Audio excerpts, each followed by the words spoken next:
What's up, everybody? Well, on a podcast now, I'm Alex. In this video, I want to do a spoiler cast and review of Dispatch episodes 5 and 6. I figured I would change the format just slightly so we could talk a little bit more about the main spoiler elements. And let's be honest, if you're watching a review for episodes 5 and 6, you're head deep. You know, you're already in this thing all the way. And I respect that, and I thank you guys for watching it this far. But, you know, if you're here, you've probably, experienced in some way the full game. So we'll talk a little bit just about the review and how I liked these two. But I want to focus on, well, really episode 6 and really, I'd say maybe those last 20 minutes, highly impactful. As a whole, I will say this, it definitely repeats the nature of 3 and 4. And I think it kind of settles into, because, I think we're still kind of learning what this game is. And I think we kind of learned all of what it is in the last 2 episodes. So this one was like, oh, okay, here's the structure. Really episode 1 was more of the cinematics and the conversations and learning about these characters, but it's very obvious now, and it might change actually for episodes 7 and 8, I wouldn't doubt it, but it very much is obvious now that, okay, maybe more than half the game you're dispatching and then you come out and then you do something, right? Something kind of happens to these characters. Now, there's actually quite a few things, and I would say probably the most impactful things yet happen in these 2 episodes when you're outside of dispatching. I'm trying not to get as mad in the dispatching sequences. I failed those freaking things more times in these 2 episodes. It said I was in the 100th percentile in episode 5. I feel like it's bugged. I feel like those ending stats are not actually true. But look, it's still an absolute blast. I got my heroes. I think I got maybe 3 of them to a level 10. So we are rocking. We're about as powerful as we're going to get. And really, it's just management, and it's me not knowing how to manage. I'm the max rank, and I think, kind of what I realized, especially in episode 6, was like, I wonder if this is kind of it, because so many of your characters can get close to, or they are maxed. They are probably have both of their powers, right, when they go to that hero training seminar thing. And then you as a character, I personally don't think it's that hard to get to the max ranking. I mean, I failed maybe like 3 to 5 in each of those 2 episodes. I missed a couple of calls. I'm starting to think missing calls is not as bad as failing calls, because when you fail calls, the heroes get injured, right? And then you kind of have a problem in your hands. So I started to just ignore calls if I didn't feel like I'd be good at them. And I got to max rank as a dispatcher. So I kind of feel that's it, in terms of where that gameplay element's going. Of course, they do introduce another new element here, which is, I guess, electricity, right? When it comes to hacking, when you kind of are doing the light bulbs, and you can destroy the viruses / you can basically activate nodes, in that sphere. I like that. I definitely think this one was more fun. The hacking, it was challenging, but at the same time, it felt pretty rewarding, and it felt like high pressure, but also kind of you knew what you were doing, versus last time, I wasn't getting along with the hacking mechanics in episodes 3 and 4, but 5 and 6, I was really driving with it, and that's really all there is to say about that. Now it kind of goes into the main story elements of the game. So in terms of what actually happens, I would say there's really the endings of both of the episodes to look at, and that's kind of where most of the story happens. So there's the bar situation and fight that goes on in episode 5, and then there's the complete chaos, that happens at the end of episode 6. So, 5, you could kind of sense both of them. So 5, right, was kind of leading up to you either owning up to who you are or kind of lying. Now, the thing is, I will say, because technically, like, you are Robert, I almost feel like that's a deeper meaning type thing going on. So when you're given the choice to tell the group, like, I'm Mecha Man or I'm Robert, I understand that the Robert thing is lying. It's hiding that identity, and well, I guess at that point, you still believe you can be Mecha Man, but I also kind of want to believe, like, he can be more than just the suit or the actual robotic parts, he can be like that human being side. So,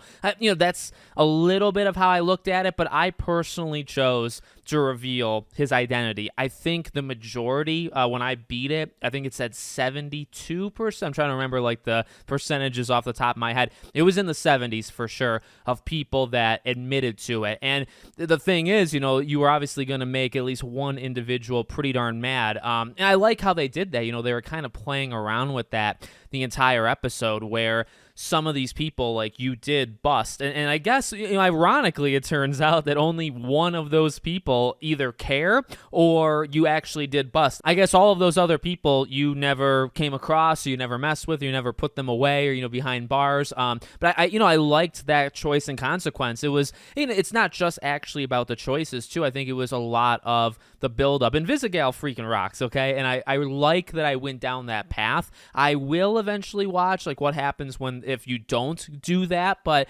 I think they just kind of gave you every opportunity in the book to continue to push that relationship, right? You could talk about the movie night, which I thought was a great conversation. You have that back and forth conversation to her that's kind of more serious, right? And when they're sitting down, right before the big fight started, and that's where you kind of get the part where you need to, or at least she kind of pushes it, like, don't hide, right? Like, kind of, you have to own up to what you did in the past. Now, she's saying it with a little less, like, morals, connected to it, but I think it all still applies. And I think I liked the choice of fessing up and saying who you are, honestly, because of what he said during that speech. I think the part where he specifically talks about, like, in order for this team to take that massive jump to be, like, incredibly good, it's already good, but in order to take that next step, we need to completely trust each other. And, me kind of hiding behind, a desk and you don't know who I am, that obviously affects it. So I really liked that arc. I mean, the fight itself, the kind of back and forth, they're eating tacos and they're making, I think Invisigal specifically talks about, like,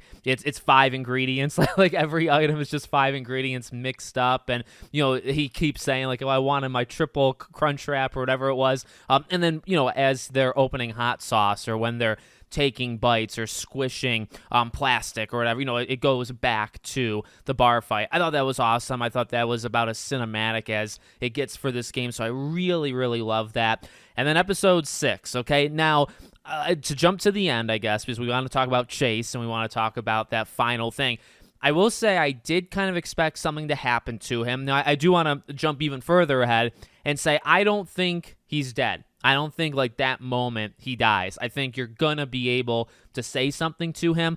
I think he'll probably wind up in whether it's like a hospital bed and he dies there, or he does die by the pier type thing, but he's able to say something to you. I feel like there's, like, one more scene where it's going to be, just a kind of a goodbye. Now, I will say, and by the way, just because I felt like something was going to happen to him, A, doesn't mean I knew what was going to happen to him, and B, doesn't take away from... It just kind of hurt your heart, to see that happen.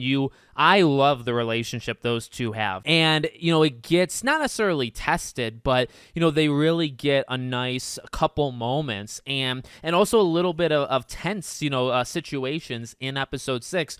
It's very clear how much Chase, and really, I was going to say Chase loves Robert. Both of them love each other, They go back all the way, I believe, to when, like, Robert was a little kid. And, Chase obviously is supposed to, I think they said in the earlier episodes, he's only like 40 something, right? But because he ran, that does something, physically to his body. So you can tell the love these two have for each other, and kind of the apology thing, sitting on the outside the apartment, and the guy saying "F you" and "F you too." Like, you have some comedic moments. You have some more serious moments, I would say, right after that, right? When they're kind of on his balcony and they're talking about, and he's telling the story of Invisigal kind of quitting on them and his speech and what he meant by it. All of those parts were very important, and they were clearly leading into, what was going to happen. Well, even before that, right? Like the actual party, which I thought was really cool. I like the team more when they're bonded. I think it's actually a really, really cool dynamic. All of these, like, again, reject villains, basically, right? Coming together and just, accepting each other and just kind of bonding, whether they can actually be better, we'll see. And that was kind of the point, right? Where I think even Chase mentioned, like, do they know why they do good things? And I think that was the question to Robert. I said, why do you do what you do? I said, because it's the right thing to do. So I don't know what the response would be if it was changed. And I liked that response from what the conversation kind of led to, which was, could they do that? Do they know the difference when they're making these choices kind of out in the field? But the party was awesome. Again, more kind of Invisigal scenes. Now, I think you can dance with Blonde Blazer there. I got the stat again that most of the percentage of people dance with Invisigal. It's not a choice, as far as I know. She pulled Robert, in my game. She pulls him and you start dancing. I felt a very high-pressure situation when I was doing the hacking stuff, protecting her. I failed one of the hacks 3 times, and I was on my last life. So if I failed that freaking thing the 4th time, God only knows what would happen. Maybe she just kind of gets injured, before the finale there. But I loved all of that. I loved the breakdown, between Chase and Invisigal. And again, I kind of liked those choices as well, where it's like, he clearly cares about both. He cares about both for different reasons, right? But it's, at least for me, it's like, hey, I get where Chase is coming from. I think he's just very protective, and he clearly, he senses there's something off with her. Now, there's been a lot of theories over the last week that she's maybe the daughter of Shroud or she's connected. I was starting to believe it, but I don't think I can now at the end of episode 6. It's possible, perhaps, because, I guess he knows, like, to kind of neutralize the inhaler element and the breathing element of her. And so maybe it's like, well, she's related, or she's like an undercover agent or whatever. It could still be possible, but I just think the odds are much, much lower. But that entire sequence was awesome. Her up against a rogue gallery, of villains, and you kind of protecting her, and coming right off of course, what happened between her and Chase, and her just kind of wanting to do it to be nice to you, right? Like, you did something nice for her, she's going to do something nice for you. And then you get to the ending, which I thought, obviously it hurt the heart a little bit, but I kind of felt it was perfect, where you kind of went all the way with Chase. Like, he was trying to warn you, and he's always kind of pushed this, like, hesitancy kind of thing with Invisigal. And then, obviously he breaks down, and he goes too far, in the party. He definitely goes too far on her, and she didn't. I imagine, no matter what kind of version she is in any of our games, she doesn't deserve what he said to her, in that moment. And maybe that's a biasness because I'm kind of team her. But, so you have that breaking apart kind of thing where he pushed too far. He does care about Robert, but he pushed too far. And then you have, okay, well, she's still trying to do right by you, and she wants to help you out with Mecha Man. You help her all through it, but obviously she's way in over her head. Like, she would stand no chance against Shroud. Shroud neutralizes her, and, if she's not saved there, does she die? The odds are probably pretty high, right? So he has to do the sacrifice route and go, and there's only one guy who could get there that quick and get her out, and it was him, and that we all know, because of the past and the lore and whatnot, that's going to probably be the end of him. He made a very specific, I think, mention of it very early on, where it's like he purposely doesn't do that because he knows, like, this is kind of it. So I love it. I mean, I thought that was a phenomenal ending. The ramifications, I feel like, are pretty big, because I feel like now where they could go with 7 is like, do you want to take the angle where you kind of blame Invisigal and you say, like, he wouldn't have died if he does die, which I imagine he will. He wouldn't have had to do that. Let's say that. He wouldn't have had to do that if you didn't do this operation, and then you still lost it to Shroud at the end. She still lost that, the kind of proton thing. So it's like, all right, where can you take that with Invisigal? Where does that leave everybody else? I imagine these last 2 episodes is everybody, your entire Z team versus Shroud, but we'll maybe talk about that in a future video. But I really did love it. I think it settled into what it is, a pretty heavy reliance on gameplay. But then when you're not in the dispatching thing, which it's still a lot of fun, it's still a blast. I just feel like we've kind of maxed it out at this point.